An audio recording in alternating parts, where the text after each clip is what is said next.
येनाक्षरसमाम्नायम्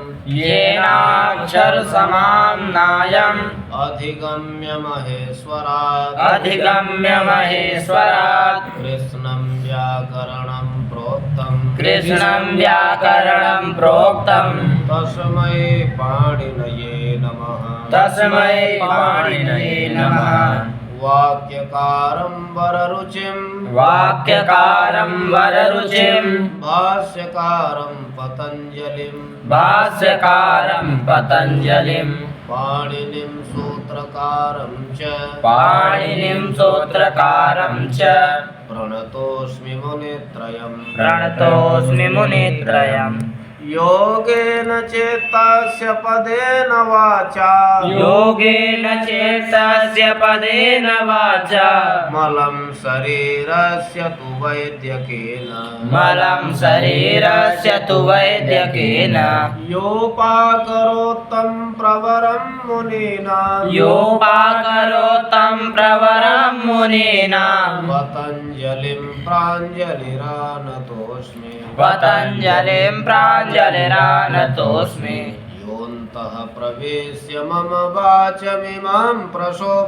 योऽन्तः प्रवेश्य मम वाचमिमां प्रसोक्तां सञ्जीवयत्यखिलशक्तिधरः स्वधाम्ना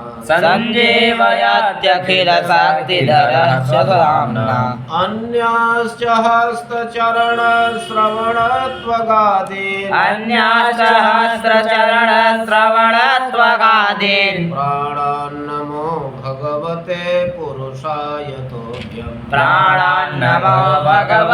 पुरुषाय तोभ्यम् प्रचोदिता येन पुरा सरस्वती वितन्वताजस्य सतीं स्मृतिं हृदि स्वलक्षणा प्रादुरभूत्किलास्यतः समेरिषीणां वृषभः प्रसीदताम्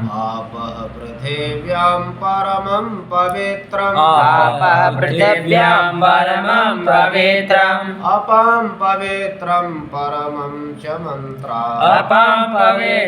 परमं च मन्त्रा तेषां हि सामर्ग्यजुषां पवित्रं महर्षयो व्याकरणं निराहुः यस्तो प्रयुङ्क्ते कुशलो विशेषे शब्दान् यथावद् व्यवहारकाले सोऽनन्तमाप्नोति जयं परत्र वाग्योगविद्योस्यति चापशब्दैः अङ्गीकृतं कोटिमितं च शास्त्रम् नाङ्गीकृतं व्याकरणं च येन न शोभते तस्य मुखारविन्दम् सिन्दूरबिन्दुर्विधवा ललाटे कौन भाषायो अमर व्योत्पत्तिरोपे प्राणसे कौन भाषायो अमर व्योत्पत्तिरोपे प्राणसे अन्य भाषाये सभी म्रियमाणयो सके सामने अन्य भाषाये सभी म्रियमाणयो सके सामने पाणिनि सदृश व्याकरण संसार भर में कौन है पाणिनि सदृश व्याकरण संसार भर में कौन है इस सर्वत्र उत्तर उत्तरोत्तर मौन है। इस प्रश्न का सर्वत्र उत्तर उत्तरोत्तर मौन है। प्रथमा विभक्ति हो गई ना। अब द्वितीया विभक्ति। द्वितीया विभक्ति में कौन कारक होता है? कर्म कारक। द्वितीया विभक्ति में कर्म कारक। पहला यहाँ देखो कारके। कारके यह अधिकार सूत्र है। कारके क्या है? अधिकार सूत्र। सूत्र 6 प्रकार के होते हैं। संज्ञा च, परिभाषा च, विधिर्नियम एव च, अतिदेशोऽधिकारश्च षड्विधम सूत्र उच्यते। संज्ञा सूत्र, परिभाषा सूत्र, विधि सूत्र, नियम सूत्र, अतिदेश सूत्र और अधिकार सूत्र।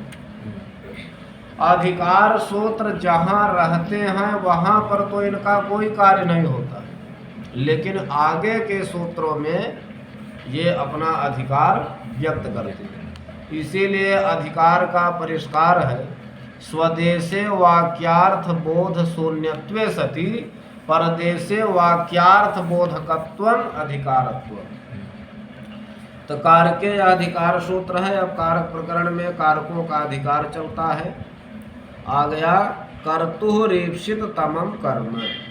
कर्तुरेप्सित तमम कर्म।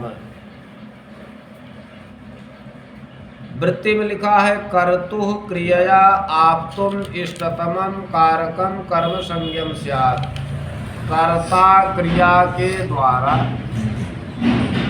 जिस वस्तु को सर्वाधिक प्राप्त करने की इच्छा करता है उसकी कर्म संज्ञा होती है। कर्ता क्रिया के द्वारा जिस वस्तु को सर्वाधिक प्राप्त करने की इच्छा करता है उस कारक की कर्म संज्ञा होती है। ईप्सित तमम में तमप प्रत्यय। कौन प्रत्यय? तमप प्रत्यय।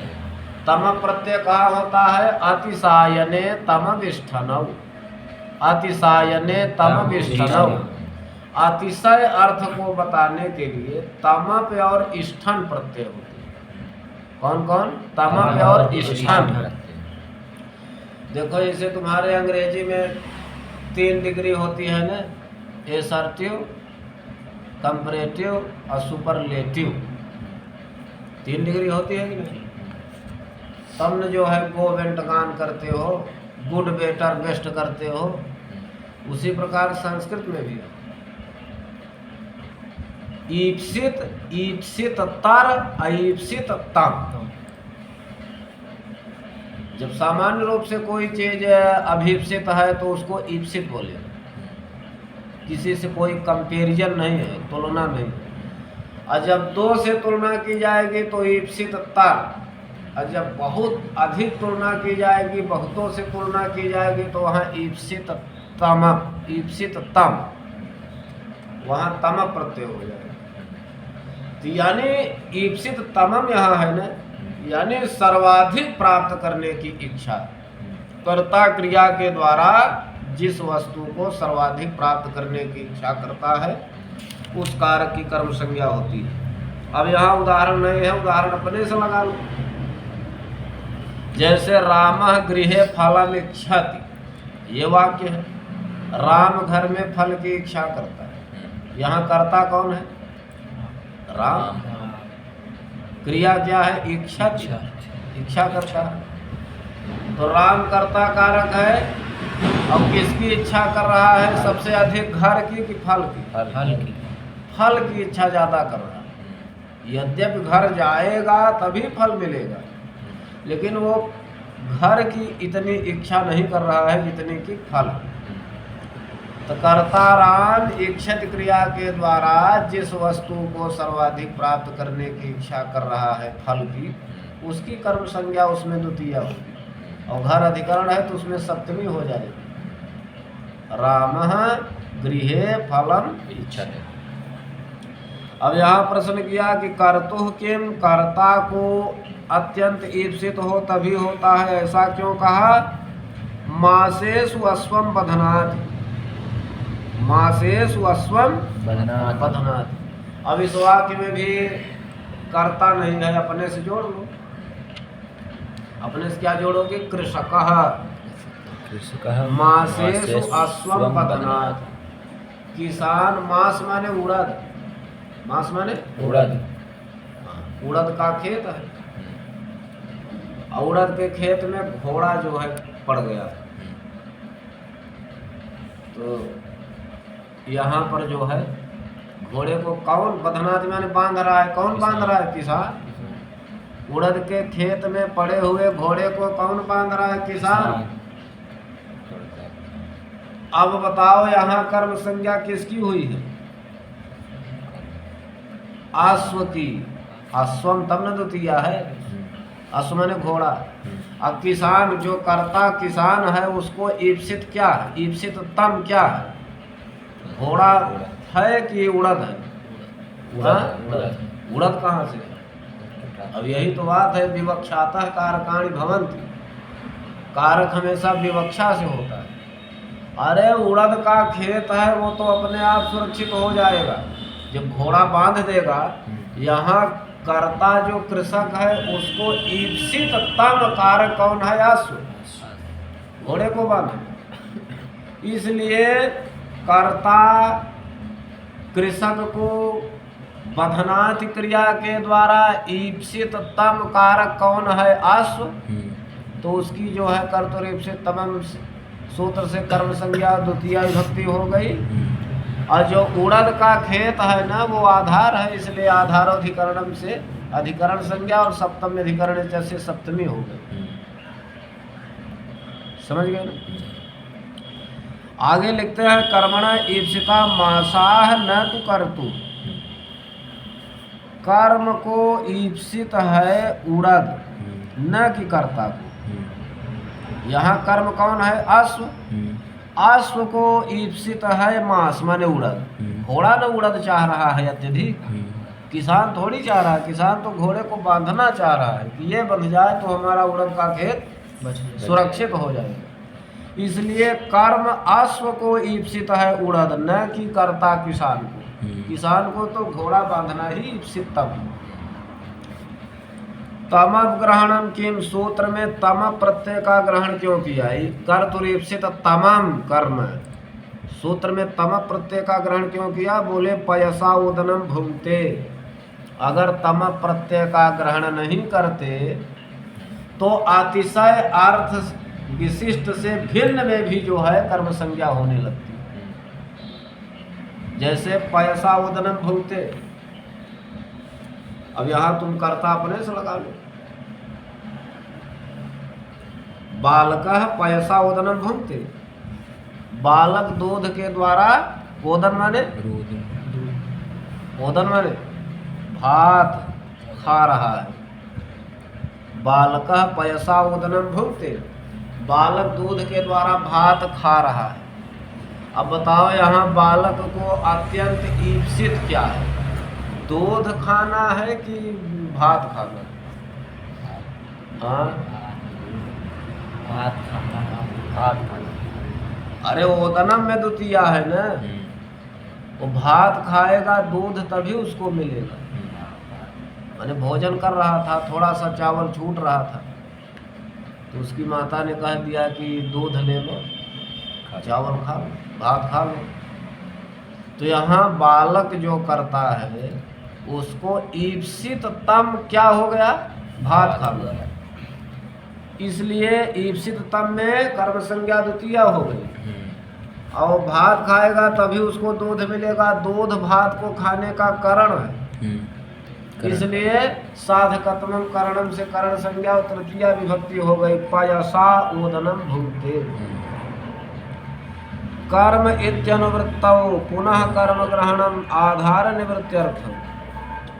कर्म इसकी अनुवृत्ति हो जाने पर भी सूत्र में जो कर्म का ग्रहण पृथक से किया वो आधार निवृत्ति के लिए है। अन्यथा गेहम प्रविशति इत्यत्रैव स्यात्, नहीं तो घर में प्रवेश करता है, यहीं पर जो है आधार होने लगता है। अगर कर्म न कहते तो यहाँ आधार होने लगता है। अनभिहिते इत्यधिकृत्य, जैसे कारके का अधिकार चला वैसे अनभिहिते का अधिकार चले। ये भी अधिकार सूत्र है। अनभिहिते भी अधिकार न विहितः अनभिहितः तस्मिन् अनभिहिते। अनभिहिते माने अनुक्ते। अब अनुक्ते का अधिकार चल रहा है, अनभिहिते का अधिकार चल रहा है। कारक में उक्त और अनुक्त को जानना बहुत आवश्यक है। किसको किस जानना? उक्त या अनुक्त। कोई भी अर्थ उक्त कब होता है? उक्त किसको कहते हैं? यस्मिन् अर्थे प्रत्यय स एव उक्तार्थ। जिस अर्थ में प्रत्यय होता है उसे उक्त कहते हैं। अउक्तार्थे प्रथमा, जो भी अर्थ उक्त हो जाएगा, ध्यान से समझना, उक्त अनुक्त जिसके समझ में आ गया उसी के समझ में कारक आएगा। जिस अर्थ में प्रत्यय होता है उसको उक्त कहते हैं। यस्मिन् अर्थे प्रत्यय स एव उक्तार्थ। अउक्तार्थे प्रथमा, उक्त अर्थ में प्रथमा विभक्ति होती है। कोई भी अर्थ यदि युक्त हो गया तो उसमें प्रथमा विभक्ति होगी। कर्म उक्त हो गया तो प्रथमा विभक्ति, कारण उक्त हो गया तो प्रथमा विभक्ति, संप्रदान उक्त हो गया तो प्रथमा विभक्ति, अपादान उक्त हो गया प्रथमा विभक्ति, अधिकरण उक्त हो गया तो प्रथमा विभक्ति। ये ध्यान देना, हमेशा अनुक्त कर्म में प्रथमा विभक्ति, उक्त कर्म में प्रथमा विभक्ति, अनुक्त कर्म में द्वितीया होती है। कर्म में द्वितीया नहीं, अनुक्त कर्म में द्वितीया, अउक्त कर्म में प्रथम। इसी प्रकार अनुक्त करण में तृतीया, अउक्त करण में प्रथमा, अनुक्त संप्रदान में चतुर्थी, अउक्त संप्रदान में प्रथमा, अनुक्त अपादान में पंचमी, अउक्त अपादान में प्रथमा, अनुक्त अधिकरण में सप्तमी, अउक्त अधिकरण में प्रथमा। ये ध्यान दो, जो भी अर्थ उक्त हो जाएगा वहाँ प्रथमा विभक्ति ही होगी। ये अनभिहिते का तात्पर्य। अनभिहिते इस सूत्र का अधिकार करके सूत्र आया कर्मणि द्वितीया। कौन सूत्र आ गया? कर्मणि द्वितीया। हाँ, अब देखो नियम है ननु सूत्राधीना वृत्ति। क्या नियम है? ननु सूत्राधीना वृत्ति। वृत्ति हमेशा सूत्र के अधीन होती है, यानी सूत्र में जितने पद रहेंगे वृत्ति में उतना ही पद होना चाहिए। तो यहाँ सूत्र क्या है? कर्मणि द्वितीया। अब वृत्ति में अनुक्ते कर्मणि द्वितीया स्यात् लिख दिया। ये अनुक्त कहाँ से आ गया? अनुक्त कहाँ से आया? अरे अनभिहिते का अधिकार न चल रहा है तो उसकी अनुवृत्ति न करेंगे। सूत्रे स्वदृष्टम पदम सूत्रांतरात् अनुवर्तनीयम सर्वत्र। सूत्र में जो पद न देखा गया हो उसका सूत्रांतर से, दूसरे सूत्रों से अनुवर्तन कर लेना चाहिए सब जगह। अनुवर्तन हमेशा एक पीछे के सूत्र से होता है। अब देखो कर्मणि द्वितीया 2 3 2 का सूत्र है, अनभिहिते 2 3 1 का सूत्र है। तो यहाँ अनभिहिते की अनुवृत्ति हो जाएगी, वहीं से अनुक्ते आया है। अनभिहिते माने अनुक्ते। देखो यहाँ साफ साफ लिखा है ना, अनुक्ते कर्मणि द्वितीया स्यात्। अनुक्त कर्म में द्वितीया विभक्ति होती है, अनुक्त कर्म में। अउक्त कर्म में कौन विभक्ति होगी? बेवकूफ हो क्या? अभी बता रहे हैं 15 मिनट से। उक्त कर्म में प्रथमा होगी, अनुक्त कर्म में द्वितीया। अब यहाँ उदाहरण दे रहे हैं, हरिम भजति। हरिम भजति। यहाँ कर्ता अपने से लगा लो, भक्तः हरिम भजति, भक्तः हरिम भजति। अब यहाँ भजति में भज सेवायाम धातु से जो तिप प्रत्यय लगा करके भजति बना है, तो तिप प्रत्यय किस अर्थ में है? भजति क्रिया से कौन उक्त हो रहा है? जैसे तुमने कहा कि हरिम भजत, हरि का भजन कर रहा है, तो हरिम भजत माने हरि का भजन कर रहा है। तो भजत क्रिया से सीधे उक्त कौन हो रहा है? भक्त। कह भजति भक्त भजत। तो भक्त क्या हो गया? भक्त में प्रथमा विभक्ति हो गई। अब भजत क्रिया से कर्म क्या है? हरि। अब वो अनुक्त है। भजत क्रिया से सीधे सीधे वो नहीं कहा जा रहा है। भक्त किसका भजन कर रहा है? हरि का भजन कर रहा है। हरि अनुक्त कर्म है। तो अनुक्त कर्म में अनुक्त कर्म होने के कारण हरि अनुक्त कर्म है, इसलिए उसमें कर्मण द्वितीया से द्वितीया विभक्ति हो गई। क्या हो गई? कर्मण विभक्ति से देखो आगे स्पष्ट रूप से लिख रहे हैं, अभिहिते तो कर्मणि प्रातिपदिकार्थ मात्रे इति प्रथमैव। कर्म आदि के उक्त हो जाने पर वो प्रातिपदिकार्थ मात्र का उदाहरण है जिसमें प्रथमा विभक्ति ही होती है। जो भी अर्थोक्त हो जाएगा वो प्रातिपदिकार्थ होगा। प्रातिपदिकार्थ में प्रथमा होती है, पढ़ चुके पीछे सूत्र में।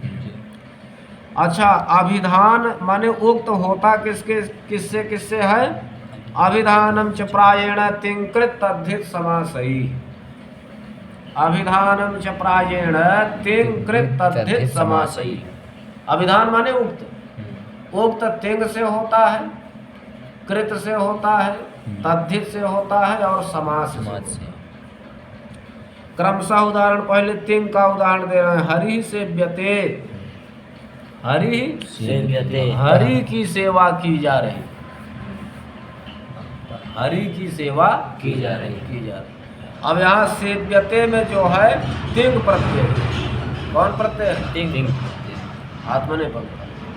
हाँ, आत्मनेपद का ता प्रत्यय, और उसको ए तो हो गया, सेव्यते बन गया। जैसे तुम अब यहाँ सेव्यते से कौन उक्त हो रहा है? हरि।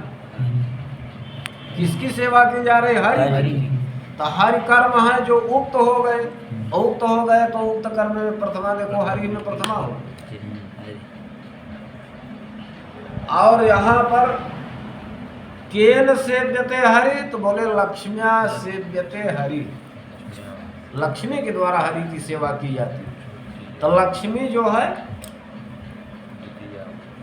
सेव्यते से अनुक्त हो गई। लक्ष्मी क्या है? कर्ता। तो अनुक्त कर्ता में और अनुक्त करण में दोनों में तृतीया विभक्ति होती है।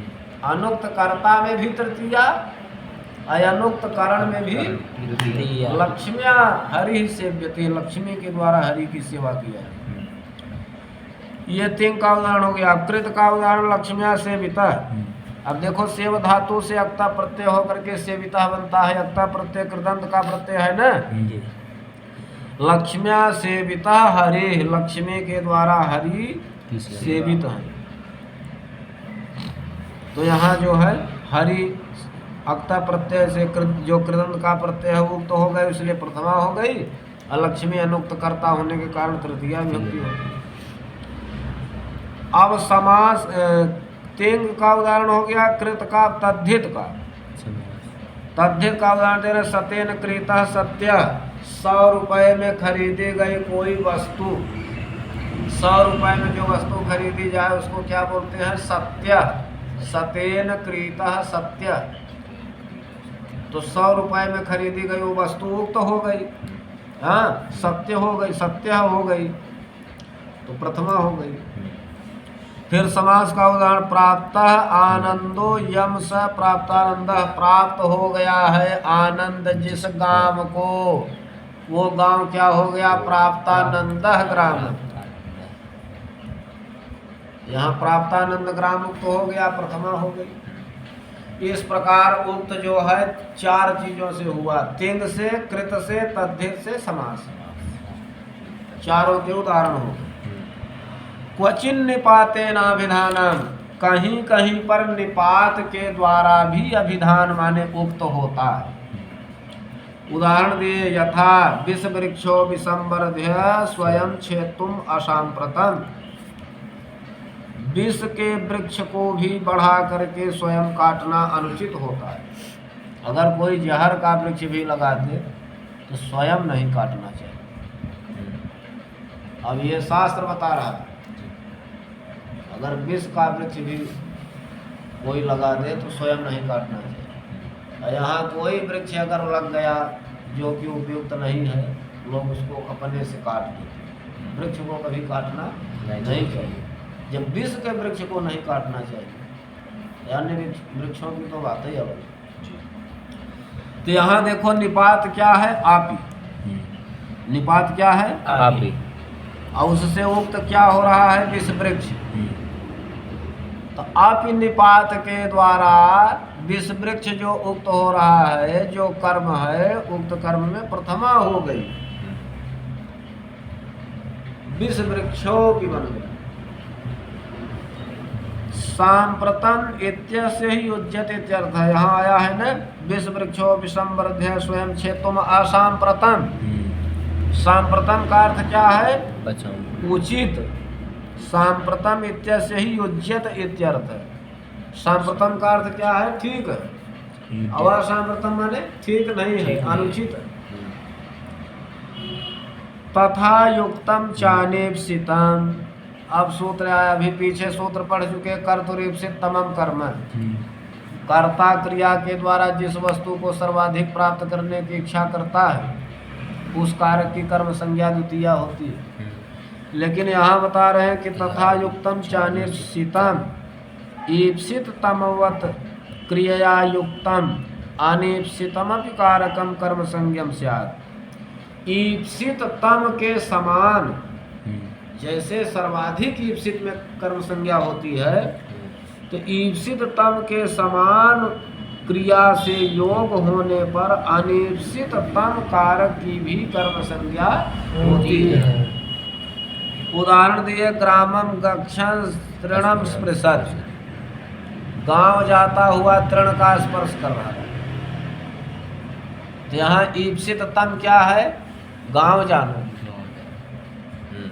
तो यहाँ ग्रामम में तो कर्तुरीप्सित तमम कर्म से द्वितीय विभक्ति हुई, और तृणम में तथा युक्तम चानीप्सितम से अनीप्सिततम। माने कोई आदमी गांव जा रहा है, प्रायः लोगों की आदत होती है, जैसे गांव जा रहे हैं, पगडंडी आदि पकड़े हैं, सड़क पकड़े हैं, और धान गेहूं की बाली दिखाई पड़ रही है तो उसको छुर्रते हुए जाते हैं। वो अईप्सित नहीं है। धान की गेहूं की बाली ईप्सित नहीं है छुर्रना, लेकिन ईप्सित तम तो है गांव जाना, लेकिन उस क्रिया के साथ उसका वियोग हो गया, इसलिए तथा युक्तम चानेप्सितम से तृणम में भी द्वितीय हो। इसी प्रकार ओदनम भुंजानो विषम भुंगते। भात खाता हुआ विष भी खा जाता है। ईप्सित तम है भात खाना, अनीप्सित तम है विष खाना। विष का मतलब मक्खी आदि। कोई आदमी भोजन कर रहा है, ध्यान नहीं दिया, उसमें मक्खी कंकड़ आदि पड़ गया है, उसको भी समय टाइम खा लिया। ईप्सित तो नहीं है, लेकिन खा लिया। ईप्सित तम के साथ उसको भी खा लिया। तो जैसे ईप्सित तम में कर्म संज्ञा द्वितीय, वैसे अनीप्सित में भी कर्म संज्ञा द्वितीय है। किस सूत्र से? तथा युक्तम चानीप्सितम। अब सूत्र आ गया अकथितं च। अकथितं च, न कथितम अकथितम। च माने और, चकार अनुक्त समुच्चयार्थक। और अकथित कर्म में भी द्वितीय विभक्ति होती है। वृत्ति में लिखा अपादानादि विशेषैः अविवक्षितम कारकम कर्म संज्ञम स्यात्। अपादानादि विशेषैः अविवक्षितम कारकम कर्म संज्ञम स्यात्। अपादान आदि विशेष कारकों से जिसकी अविवक्षा कर दी जाए, अपादान आदि विशेष कारकों से जिसको न कहा जाए, उस कारक की भी कर्म संज्ञा होती है। किस सूत्र से? अकथितं। यहाँ 16 धातुओं का परिगणन किया गया। कितनी धातुओं का? 16 धातुओं का परिगणन किया गया है, जिनके योग में 2-2 कर्म हो जाते हैं। अकथित कर्म में द्वितीय हो जाती है। माने कथित कर्म में तो होती ही है, अकथित कर्म में भी द्वितीया हो जाती है। ऐसी 16 धातुओं का परिगणन किया गया। अब देखो, कारक प्रकरण विशेष प्रकरण है, विवक्षातः कारकाणि भवन्ति, विवक्षा से कारक होता है। कारक प्रकरण विशेष प्रकरण है। सामान्य रूप से अपादान में पंचमी होती है। क्या होती है? पंचमी।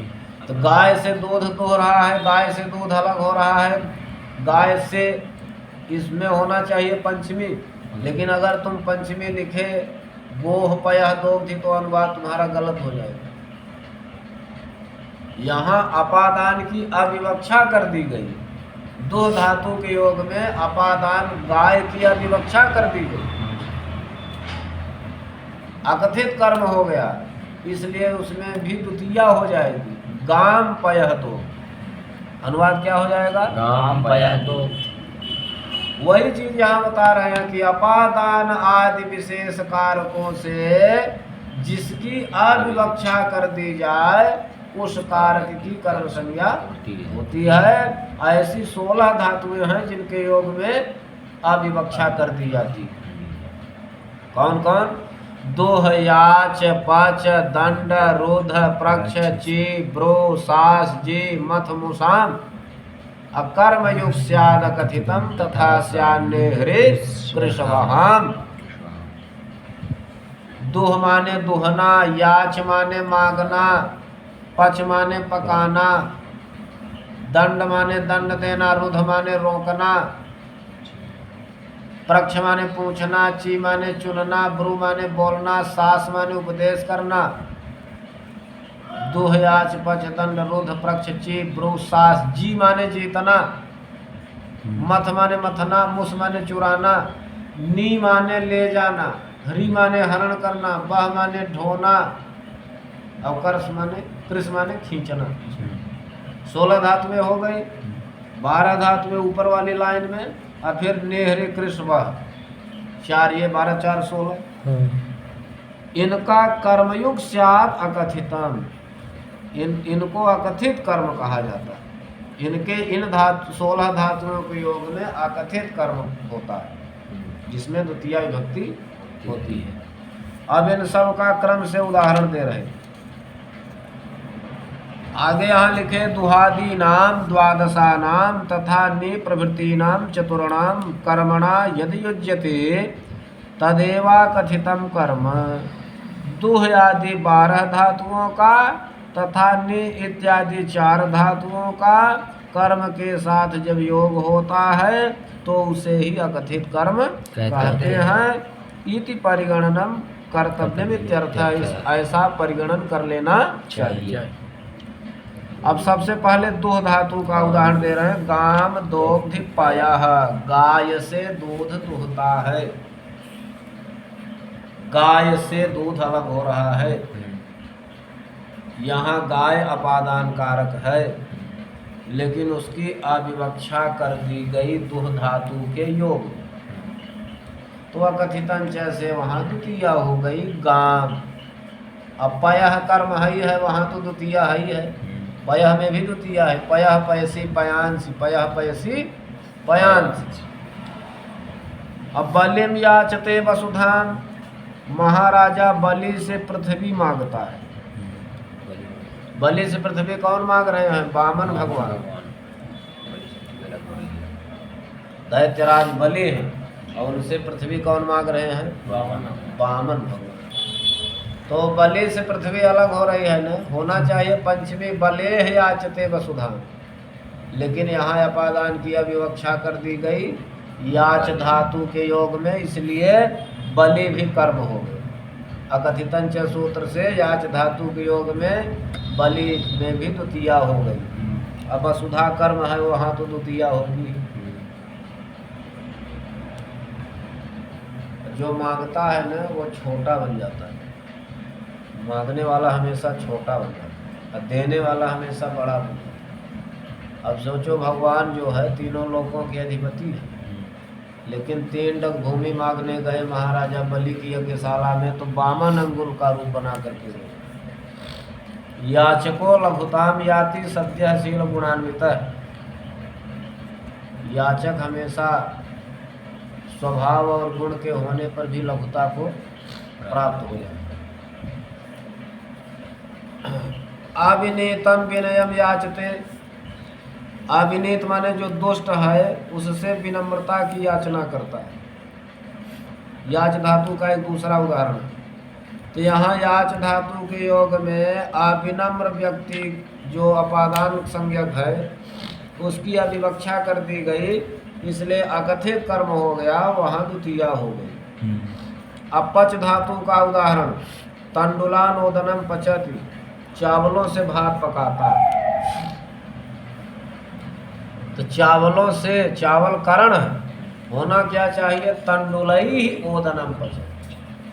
देखो अभी पीछे के जो 3 उदाहरण पढ़े वहाँ अपादान की अविवक्षा की गई, और ये जो पच धातु के योग में जो उदाहरण पढ़ रहे हो यहाँ कारण की अविवक्षा, तंडुल करण है। चावल एक तो होता नहीं, बहुत से होते हैं, इसलिए तंडुलई ओदनम पचति, चावलों से भात पकाता है।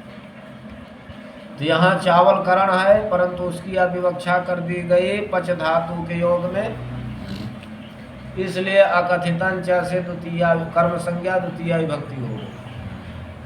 और जब द्वितीया बहुवचन हो, तंडुलान ओदनम पचति, तंडुल में भी कर्म संज्ञा और ओदन में भी कर्म संज्ञा। गर्गान छतम दंडयति, गर्गों पर 100 रुपये का जुर्माना लगाता है। यहाँ संप्रदान कारक की अविवक्षा है, होना चाहिए गर्गेभ्यः शतम दंडयति, गर्गों पर 100 रुपये का जुर्माना लगाता है।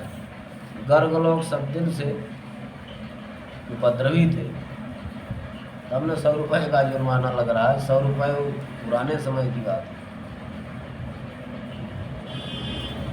बताते हैं कि ऊपर स्वर्ग नीचे गर्ग, लेकिन गर्ग ऐसे थोड़ी होते हैं। गर्ग जो है बहुत बड़े ऋषि थे, जो ज्योतिषी थे, भगवान कृष्ण के पुरोहित थे। गर्गो नाम ज्योतिष शास्त्रविद ऋषि विशेष, गर्ग कहते हैं जो ज्योतिष शास्त्र का वेत्ता हो उसको गर्ग कहते हैं।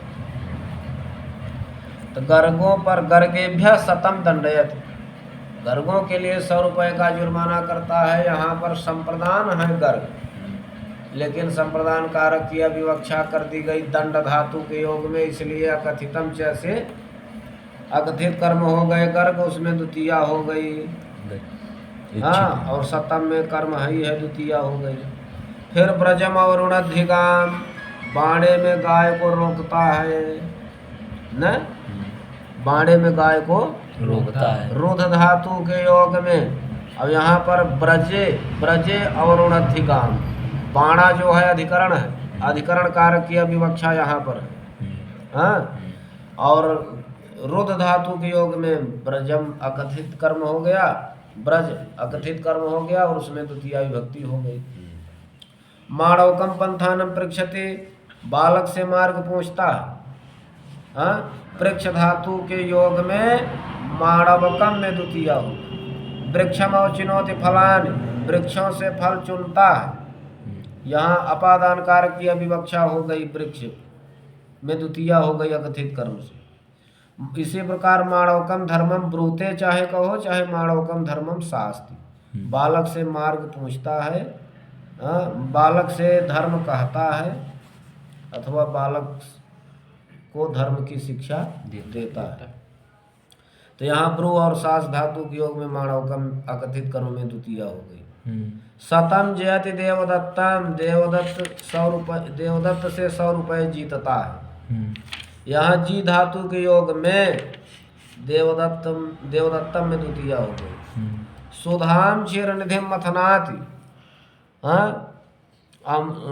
अमृत के लिए समुद्र का मंथन करता है। अमृत के लिए संप्रदान कारक की अविवक्षा की गई।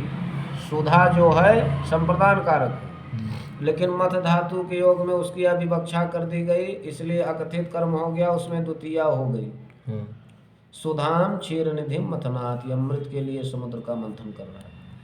देवदत्तम शतम मुषणाति, मुस धातु के योग में देवदत्त से 100 रुपये, देवदत्त का 100 रुपये चुराता है। मुस धातु के योग में देवदत्तम में द्वितीया। इसी प्रकार ग्रामम अजाम नयति, ग्रामम अजाम हरति, ग्रामम अजाम कर्षति, ग्रामम अजाम बहति। बकरियों को गांव में ले जाता है, हरण करता है, खींचता है, ढोता है, कुछ भी कहो। ग्रामम अजाम नयति, ग्रामम अजाम हरति, ग्रामम अजाम बहति, ग्रामम अजाम कर्षति। नि हरे कृष्ण वह धातु के योग में ग्रामम में द्वितीया विभक्ति हो गई। ठीक है ना। अर्थ निबंधना इयम संज्ञा, यह जो संज्ञा है निबंधना संज्ञा है। अकथितम जैसे जो कर्म संज्ञा होती है वो अर्थ निबंधना संज्ञा है, वो अर्थ का निबंधन करती है। यानी जैसे याच माने मांगना, ऐसी प्रकार की अन्य भी कोई धातु है मांगने अर्थ वाली, तो वहां भी द्वितीया हो। अर्थ निबंधना संज्ञा है। जैसे देखो यहाँ आ गया उदाहरण, बलिम भिक्षते वसुधाम। हाँ, वहाँ याचते था, यहाँ भिक्षते था। याच माने भी मांगना और भिक्ष माने भी मांगना, वही नियम से यहाँ भी द्वितीया हो गई। इसी प्रकार माणवकम धर्मम ब्रूते कहो, चाहे भासते कहो, चाहे विधत्ते कहो। जो अर्थ ब्रूते का है वही भासते का है, वही अभिधत्ते का है। वही वक्ति माने बोलता है, वक्ति का भी है। कारक की हो ऐसा क्यों कहा, तो बोले जब कारक नहीं होगा तो वहाँ पर कर्म संज्ञा में माणवकस्य पितरम पंथान पृच्छत। यहाँ पृच्छ धातु का योग तो है, बालक के पिता से मार्ग पूछता है। पृच्छ धातु है, लेकिन यहाँ पर कारक नहीं है। माणवक जो है वो संबंध रखता है, इसलिए शेष अर्थ में षष्ठी हो गई। हाँ, यहाँ तक ट्रिक करो।